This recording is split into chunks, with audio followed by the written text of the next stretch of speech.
गजब बात एक और, आचार्य द्रोण की समता। उनको ज्ञात था कि द्रुपद मेरे शत्रु हैं,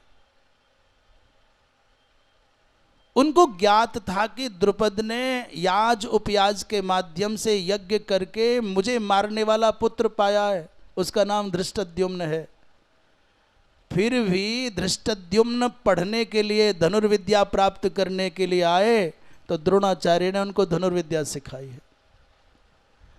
जो लोग एकलव्य का नाम लेकर के आचार्य द्रोण के ऊपर उंगली उठाते हैं, उनको ये समझना होगा कि आचार्य द्रोण इतने समदर्शी हैं कि अपने शत्रु के पुत्र, जो हमारी मृत्यु का कारण है, जिसका जन्म केवल मुझे मारने के लिए हुआ है, उसको भी धनुर्विद्या दे रहे हैं।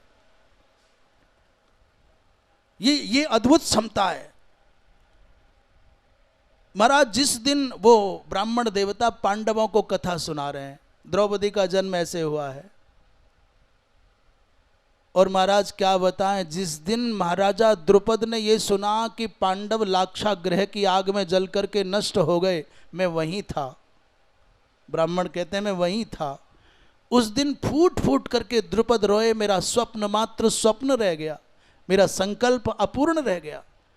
मैंने किशोरावस्था में अर्जुन से पराजित होते समय जो अर्जुन का शौर्य देखा था, अर्जुन का वीर्य देखा था, अर्जुन की तेजस्विता का दर्शन किया था, उस दिन मैंने मेरे मन में मनोरथ किया था कि मेरे कदाचित कोई कन्या हुई तो मैं उस कन्या का विवाह अर्जुन के साथ करूंगा। आज विधाता मुझसे रूठ गया। जैसे कोई अपने स्वजन की मृत्यु पर शोक मनाता है, वैसे ही द्रुपद ने शोक सभा का आयोजन भी किया और भरी सभा में रोते हुए कहा कि मैं आज अपनी उस प्रतिज्ञा को पूर्ण करने से वंचित कर दिया विधाता ने, मेरी पुत्री का विवाह मैं अर्जुन के साथ कैसे कर पाऊंगा। महाराज मेरा ये सब संकल्प अधूरा रह गया। कहते हैं द्रोणाचार्य जी महाराज, मिथ्या प्रतिज्ञो लोकेशु किम बदिष्यामि सांप्रतम, और भारद्वाजस्य हंतारम देवीम चाप्यर्जुनस्य वै। मेरे मन में दो मनोरथ थे, पुत्र वो मिले जो द्रोणाचार्य का वध करे, और पुत्री वो मिले जो अर्जुन की धर्मपत्नी बने, पर मैं आज मिथ्या प्रतिज्ञ हो गया, समाज में कैसे मुख दिखाऊं। जब ये इतना शोक सभा में दुखी होकर के आंसू गिराते हुए द्रुपद कहते थे, तो ब्राह्मण देवता पांडवों से कहते हैं, इस बात को सुनकर के पांडवों को बड़ी तसल्ली मिल रही है, अच्छा लग रहा है। इस धरती पर हमारे मरने का दुख कोई तो मनाता है, कोई अपना है। उस समय द्रुपद के पुरोहित ने कहा था, द्रुपद के पुरोहित ने कहा था, भगवान मैं उपश्रुति विद्या जानता हूं। कोई ऐसी विद्या है जो भविष्य को बता सकती है और भूतकाल का भी ज्ञान दे सकती है। इसलिए उस विद्या के बल पर मैं जानता हूं कि पांडव जीवित है, आप घबराओ मत, और मैं सत्य वचन कहता हूं, भगवान तुम्हारी पुत्री द्रौपदी का विवाह पांडवों के संग ही होगा। पांडव जीवित है। पांडवाः वृद्धानुशासने सक्ताः सन्ति धर्मचारिणः अतः तादृशान विनश्यन्ति न यान्ति पराभवम्।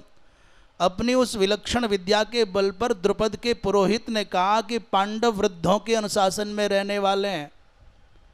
हम इस विषय में अपने मन की भावना प्राय व्यक्त भी करते हैं और अब भी करना चाहते हैं। माता पिता, आचार्य, गुरु, जिनको आप बड़ा मानते हो,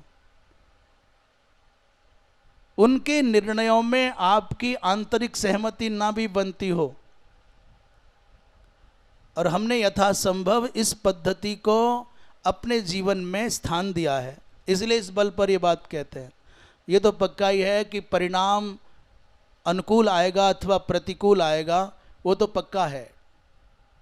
वो परिणाम अनुकूल भी आ सकता है और प्रतिकूल भी आ सकता है, परंतु माता पिता और गुरुजनों की आज्ञा का पालन करने पर कदाचित परिणाम प्रतिकूल भी आए, तो भी एक लाभ हमको हो गया कि हमको अपने से बड़ों की आज्ञा का पालन करने पर जो अदृष्ट पुण्य है वो हमारे हिस्से में आ गया, उससे हम कभी वंचित नहीं हो सकते। सहमति बने या ना बने, मन आपका मन उस निर्णय को स्वीकार करे या ना करे, परंतु ये कन्फर्म है कि उनकी आज्ञा का पालन करने का जो पुण्य है, अदृष्ट है, वो हमारे हिस्से में आएगा आएगा आएगा। और कदाचित हमने उनकी बात नहीं मानी और हमारा परिणाम भी हमारे अनुकूल नहीं आया कि सास की बात नहीं मानी, पति की बात नहीं मानी, अपने ससुर की बात नहीं मानी, पिताजी की, माताजी की, बड़े भाई की बात नहीं मानी, गुरुजी की बात, और परिणाम भी अनुकूल नहीं आया। हम दो तरफ से मारे गए। एक तो हमारा परिणाम उल्टा गया, दूसरे हम वो पुण्य कमाने से और वंचित हो गए, प्रत्यवाही और हो गए, प्रायश्चित्ती और हो गए। और कदाचित हमने बात भी मान ली, आज्ञा मान ली और परिणाम भी अनुकूल आ गया, तो हमारे जैसा राजा दुनिया में कहाँ मिलेगा। इसलिए रामचरितमानसकार का जो सूत्र है कि बिनहि विचार किए शुभ जानी, मात पिता गुरु प्रभु के बानी, उसमें दिमाग मत लगाओ और हृदय से स्वीकार कर लो, उनकी मर्जी, अच्छा करें या बुरा, जय जय, परिणाम चाहे जो आए। और हमारा अपना मन, हमारा अपना विचार, हमारी अपनी मति ये आरूढ़ होकर के अटक गई तो दुनिया में कुछ मिले या ना मिले, परंतु जो आत्मीय प्रीति है वो नहीं मिल सकती। स्वीकृति में जितना सुख है उतना सुख संसार में कहीं नहीं है। क्यों अपना दिमाग लगाएं, क्यों परेशान हो। उन ब्राह्मण देवता ने कहा कि महाराज जो अपने से बड़ों के अनुशासन में रहने वाले हैं, धर्मचारी हैं, उनके जैसे धर्मात्माओं को नष्ट करने की सामर्थ्य किसी में नहीं है। ऐसी कौन सी आग है जो धर्मराज को जला सकेगी, जो भीम, ऐसा कौन सा भवन है भाई धरती पर, ऐसी कौन सी दीवार है जो भीम एक मुक्का मारे और टूटेगी नहीं। वो कोई दीनहीन तो है नहीं कि जला करके भस्म कर दिए जाएंगे। दूरस्था बा समीपस्था स्वर्गस्था बापि पांडवाः पर श्रुत्वा स्वयंवरम राजन समेष्यन्ति न संशय। उस सभा में द्रुपद के पुरोहित जी ने कहा था कि पांडव चाहे दूर हों या पास, और मैं तो कहता हूं स्वर्ग में क्यों ना हो, भले ही पाताल में क्यों ना चले गए हों, जैसे ही वो पांडव इस द्रौपदी के स्वयंवर का समाचार सुनेंगे, मैं घोषणा करता हूं महाराज देख लेना, पांडव आएंगे आएंगे आएंगे। उस सभा में महाराज मैंने ये सुना था। और आपको बता दूं, आने वाली जो पौष मास के शुक्ल पक्ष की एकादशी है, जब रोहिणी नक्षत्र आएगा, उसमें द्रौपदी का स्वयंवर होना सुनिश्चित हो गया है।